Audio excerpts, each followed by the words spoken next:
নমস্কার। শুরু করছি প্রতিদিনকার মতো আজ সকালে কী লেখা আছে কপালে অনুষ্ঠানে প্রথমে সকলকে জানাই সুপ্রভাত, শুভেচ্ছা এবং শুভকামনা। আশা করি সবাই ভালো আছেন এবং সুস্থ আছেন। হ্যাঁ, একটাই প্রার্থনা মায়ের কাছে, সবাইকে সুন্দর রাখো, সবাইকে ভালো রাখো, হিংসা দেশ যেন কারোর মনে না থাকে, সবাই যেন একে অপরের সাথে খুশিতে হাসিতে মিলতে থাকে। এবারে শুরু করি আজকে দিনের পরিচিতি। আজ আমাদের হিসেবে লক্ষ্মীবার অর্থাৎ বৃহস্পতিবার, অনেকে গুরুবারও বলে থাকেন। আজ 2রা শ্রাবণ 1431। আজকে 18ই জুলাই 2024 ইংরাজি হিসেবে। আজকে সূর্য উদয় হয়েছে ভোর 5টা 5 মিনিটে আর সূর্য অস্ত যাবে সন্ধে 6টা 22 মিনিটে। আজকে গঙ্গায় জোয়ার ভাটার আগে বলে দিই তিথি। আজকে দ্বাদশী তিথি অথবা যদি বলেন শ্রীকৃষ্ণ তিথি, শ্রীকৃষ্ণ দ্বাদশী তিথি, শ্রীকৃষ্ণ তিথি বা শ্রীকৃষ্ণ দ্বাদশী তিথি বলে। এবং এইটা আমরা বলি বোতরাম্ভ। আর আপনারা জানেন এই শ্রাবণ মাস ভোর মা মনসা মাতার পুজো হয় এবং বিশেষ করে উত্তর পূর্ব ভারতের আসাম, মেঘালয়ের কিয়দংশ,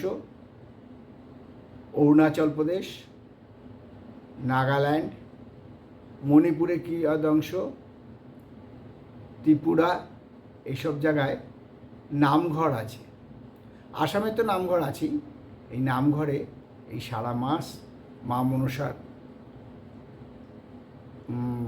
পালন করা হয় এবং মা মনসার ব্রত কথা শোনায়। সে গান করে করে সুর করে করে ভাল লাগে, খুব ভাল লাগে। তাই মা মনসা মাতার চরণে প্রণাম দিয়ে শ্রাবণ মাস আজকে 2 তারিখ। আজ দ্বাদশী অর্থাৎ শ্রীকৃষ্ণ দ্বাদশী তিথি। আজকে গঙ্গায় জোয়ার আসবে সকাল 7টা 20 মিনিটে এবং সন্ধে 7টা 25 মিনিটে। আর ভাটা আসবে বেলা 12টা 10 মিনিটে এবং রাত্রি 12টা 15 মিনিটে, অর্থাৎ মধ্যরাতের পর। এই হলো আজকে গঙ্গায় জোয়ার ভাটা, তিথি, সূর্যোদয় সূর্যাস্ত। এবারে দিনের স্মৃতিচারণে আমাদের কাছে কোনো তথ্য নেই।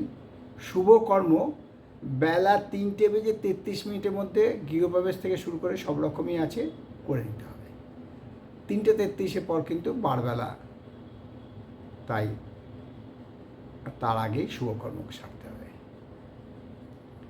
এবারে বলি আমাদের জ্যোতিষশিক্ষার আসন নিয়ে আপনারা যে অভিমত দিচ্ছেন, আমি খুবই আনন্দিত এবং উৎফুল্লিত। আপনারা যেভাবে আমার কথায় এবং আমার ক্লাসে সহযোগিতা করছেন, অর্থাৎ আমার জ্যোতিষশিক্ষা আসলে আপনারা যেভাবে সহযোগিতা করছেন, আমি আপনাদের কাছে সত্যিই কৃতজ্ঞ।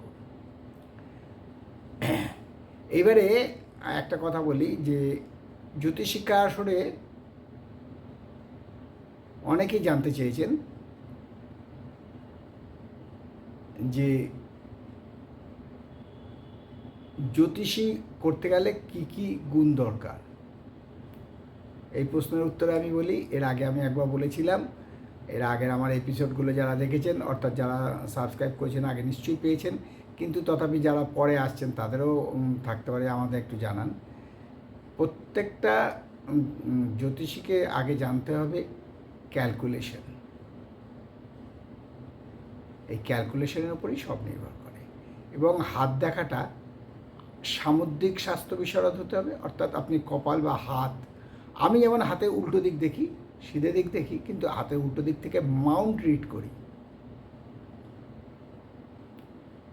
তাই বলছি যে জ্যোতিষী করতে গেলে আগে প্রথমে আপনাকে মনটাকে ঠিক করতে হবে, অর্থাৎ কনসেন্ট্রেশন দিতে হবে। মাথা থেকে বাজে চিন্তা দূর করতে হবে। আর সবচেয়ে কথা, গোপনীয়তা রক্ষা করতে হবে। আপনার কাছে এসে কেউ তার ব্যক্তিগত বলল, সেই কথাটা আর দ্বিতীয় লোককে বলা যাবে না। আপনাকে ওইখানে জল খেয়ে হজম করতে হবে। কারণ কি, এই জ্যোতিষী বা ডাক্তার এরা অনেক গোপন তথ্য জানেন, কিন্তু শেয়ার করা নয়। শেয়ার করলে আপনি জ্যোতিষী হতে পারবেন না। তাই জ্যোতিষীর সবচেয়ে বড় কথা গোপনীয়তা রক্ষা করা, ব্যক্তিগত। দ্বিতীয়ত হচ্ছে কনসেন্ট্রেশন, একাগ্রতা। তৃতীয়ত হচ্ছে ক্যালকুলেশন।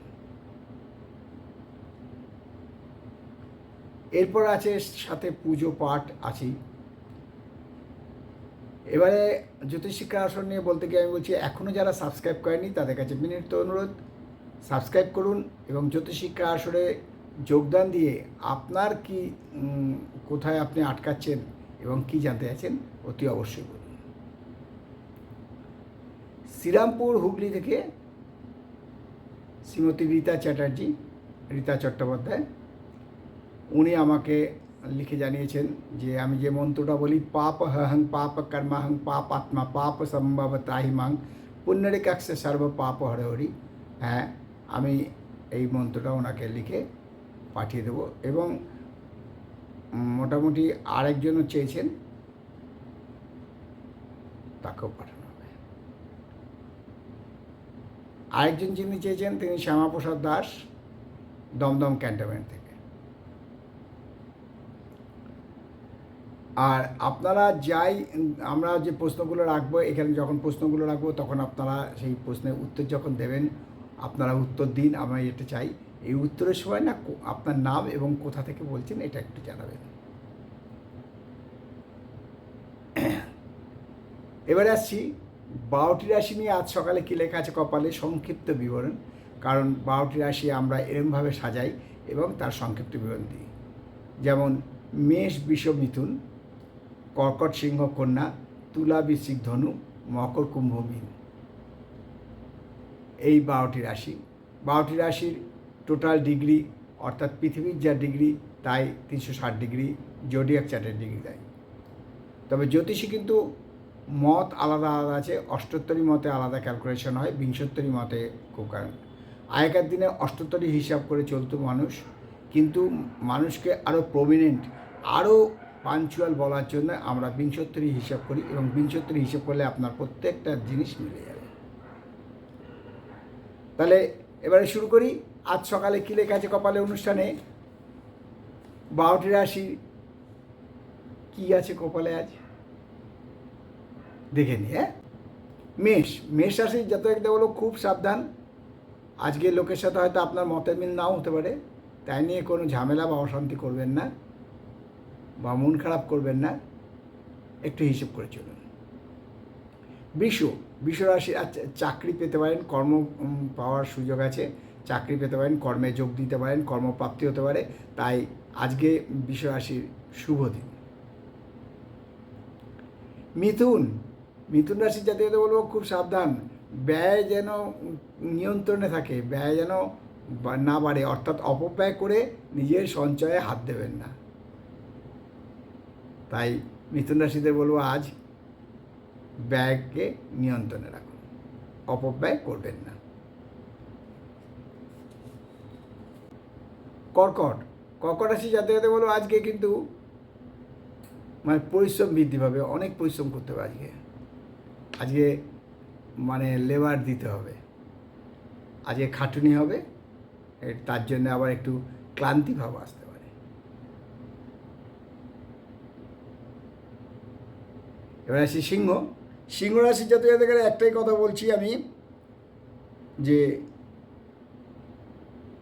অপচয় করবেন না,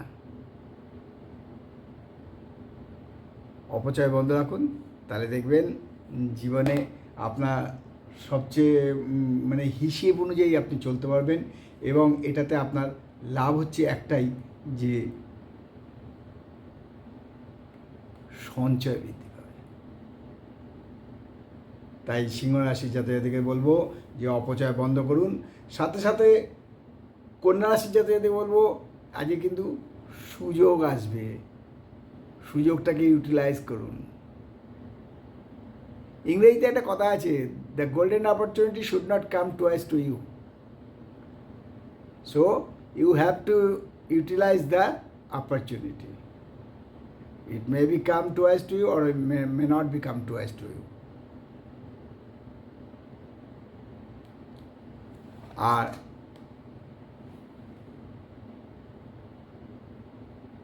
কন্যা রাশির কথাটা বললাম, সিংহ কন্যা। এবারে আসছি তুলায়।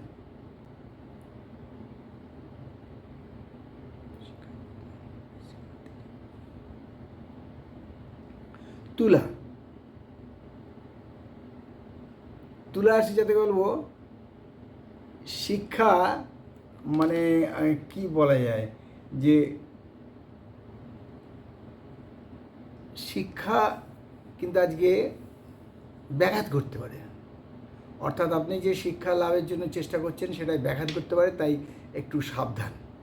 কারণ বৃশ্চিক রাশি যাতে যাতে বলবো, আজকে কিন্তু আর্থিক চিন্তা বৃদ্ধি পাবে, অর্থাৎ অর্থের অভাব হতে পারে। তাই অর্থের অভাব হলে ব্যয় নিশ্চয়ই বৃদ্ধি পাবে। তাই ব্যয় বৃদ্ধি পেলে অর্থের অভাব হয়, আর্থিক চিন্তা বৃদ্ধি পায়।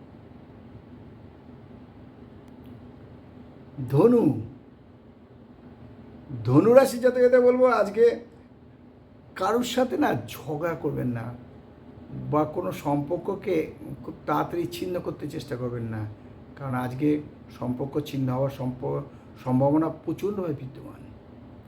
তাই একটাই কথা, যে ধনুরাশি জাতকদেরকে বলবো, সম্পর্কটাকে বাঁচিয়ে রাখার চেষ্টা করুন। আর মকর রাশির জাতকদের বলবো, আজকে বৈষয়িক উন্নতি আছে, অর্থাৎ প্রপার্টি বৃদ্ধি পেতে পারে, প্রপার্টি ইনক্রিজ হতে পারে। গুডনেস। এবারে আসবো কুম্ভ রাশি যাতে এদিকে বলবো, একটু সাবধান, অযথা চিন্তা বৃদ্ধি পেতে পারে, কোনো কারণে মানসিক চাপ বৃদ্ধি পেতে পারে। তাই কুম্ভ রাশি যাতে বলবো, একটু ফ্রি থাকুন। খুব দেখবেন যদি টেনশন হয় তাহলে দুর্গা নাম জপ করবেন। এটা আমি দেখেছি, দুর্গা নাম জপ করে ভীষণ ভীষণ উপকার লোকে পাচ্ছে। সবাই আমাকে বলছে, আপনি যা বলেছেন গুরুদেব দারুণ হয়েছে। এবার আসছি মীন রাশি যাতে বলবো, আজকে খুব সাবধানে থাকতে, কারণ অশান্তি হতে পারে, এবং এই অশান্তি মানে এমনভাবে বৃদ্ধি পাবে যে নিয়ন্ত্রণের বাইরে চলে যেতে পারে।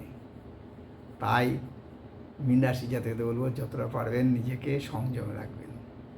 এই হলো 12টি রাশি নিয়ে আজ সকালে কী লেখা আছে কপালে অনুষ্ঠানে আপনাদেরকে আবারও বলছি, এটা সামগ্রিক রাশিফল, কারণ ব্যক্তিগত রাশিফল নয়।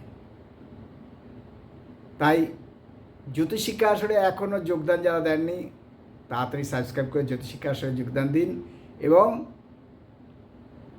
নিজেকে জ্যোতিষী করে তুলুন, জ্যোতিষশিক্ষা নিন। শিক্ষার কোনো বয়স হয় না, শিক্ষার কোনো মানদণ্ড হিসেবে হয় না। শিক্ষা জ্ঞানের আধার, যে কোনো শিক্ষাই জ্ঞানের আধার। আপনি জানবেন, জ্যোতিষশিক্ষা আজকের নয়, কয়েক হাজার বছর আগেকার। শ্রীকৃষ্ণের আমলে থেকে আসছে জ্যোতিষশিক্ষা।